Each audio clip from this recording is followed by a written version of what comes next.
Adobe Photoshop এখন আর শুধু photo editing software নয়, এই যেন একটা জাদুর কাঠি। কিভাবে ফটোশপ জাদুর কাঠি হিসেবে ব্যবহার করবেন আজকের ভিডিওতে সেটা থাকতেছে। তো চলুন কথা না বাড়িয়ে শুরু করি আজকের ভিডিও। তবে তার আগে এই চ্যানেলে নতুন হয়ে থাকলে চ্যানেলটিকে সাবস্ক্রাইব করে পাশে থাকা বেল আইকনটিকে অন করে রাখুন। সেই সঙ্গে ভিডিওটি ভালো লাগলে লাইক কমেন্ট শেয়ার করতে একটু দ্বিধা করবেন না।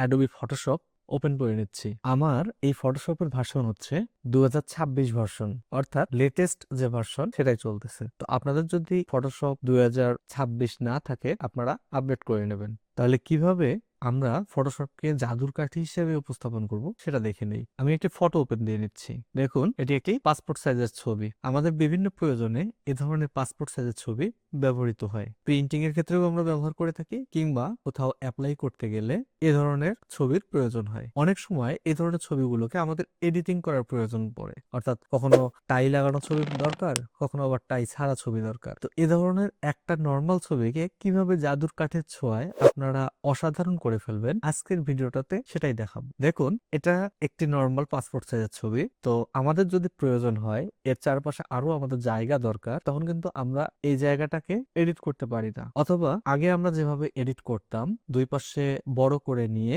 সেখানে আমরা ক্লোন স্টাম্প টুলটি ব্যবহার করে স্টাম্প করে করে জায়গাগুলো মেকআপ করতাম।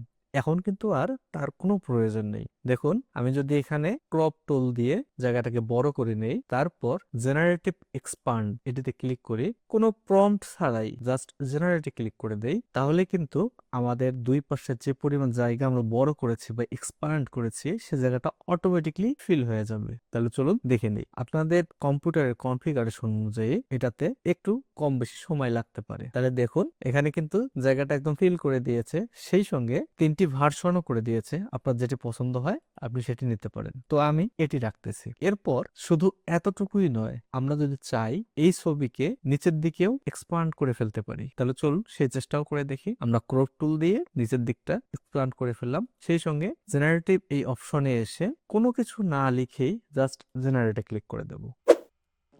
তাহলে দেখুন, ম্যাজিকের মতো এই অংশটিও আপনার এক্সপান্ড হয়ে যাবে। দেখুন, আপনার যে অংশটি একদম ছিলই না সেটিও কিন্তু ফটোশপ তৈরি করে দিয়েছে। শুধু তাই নয়, এটির 3টে ভার্সনও দিয়েছে। একটি ভার্সনের মধ্যে এরকম হাতের মধ্যে কিছু ধরা আছে, এবং আরেকটি ভার্সন কিন্তু সম্পূর্ণ ফানি মনে হচ্ছে।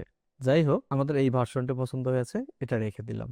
দেন ওই যে বলেছিলাম যে আমাদের অনেক সময় প্রয়োজন হয় টাই ব্যবহারের, যেটা ছবি তোলার সময় হয়তো আমাদের ছিল না, কিন্তু আমরা চাইলেই ফটোশপ ব্যবহার করে এখন এখানে টাই দিয়ে দিতে পারি। আমি ল্যাসো টুল দিয়ে জায়গাটাকে সিলেক্ট করলাম এবং জেনারেটিভ ফিলে লিখে দিলাম ওয়্যার এ টাই, দেন জেনারেটে জাস্ট ক্লিক করে দিলাম।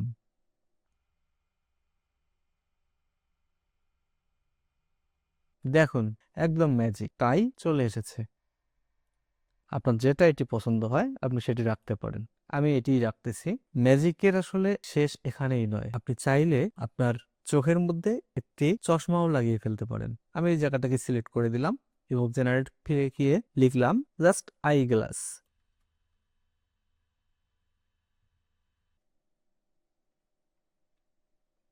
দেখুন, চোখে আপনার চশমা ছিল না, চোখে চশমাও চলে এসেছে এবং 3টি ভার্সন চলে এসেছে। আপনার কোনটা পছন্দ আপনি সেটা নিতে পারেন। আমি এটা রেখে দিচ্ছি, কিংবা চাইলে আপনি আবার ট্রাই করতে পারেন।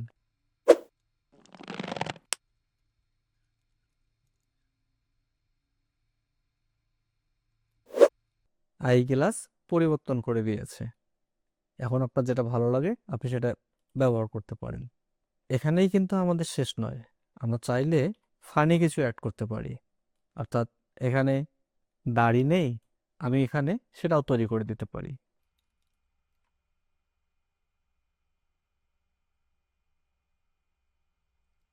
দেখুন, একেবারে ম্যাচিং করে দাড়ি তৈরি হয়ে গেছে। এটা একটু ফানি লাগতেছে, বাট এটা কিন্তু একদম ম্যাচিং। তাহলে ঠিক এভাবেই পরিবর্তন করে করে আপনারা আপনাদের ছবিকে সুন্দর করতে পারেন, এবং সবশেষে এর ব্যাকগ্রাউন্ডকেও পরিবর্তন করে ফেলতে পারেন।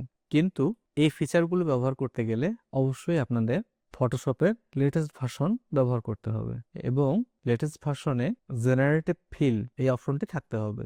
অর্থাৎ এটি একটি পেইড সফটওয়্যার, এটা পেইড ইউজ করতে হবে। আপনারা যদি ক্র্যাক সফটওয়্যার বা ফ্রি ভার্সন যেগুলো আছে বা ফ্রিতে যেগুলো পাওয়া যায় সেগুলো ব্যবহার করলে কিন্তু এই সুবিধাগুলো নিতে পারবেন না। কাজেই পেইড সফটওয়্যারকে পেইড হিসেবেই ব্যবহার করুন এবং সকল সুবিধা উপভোগ করুন। আজকের ভিডিও এই পর্যন্তই। ভিডিওটি ভালো লাগলে লাইক, কমেন্ট, শেয়ার করতে একটু ভুল করবেন না এবং পরবর্তীতে কি নিয়ে ভিডিও দেখতে চান সেটা কমেন্টে জানাবেন। আল্লাহ হাফেজ।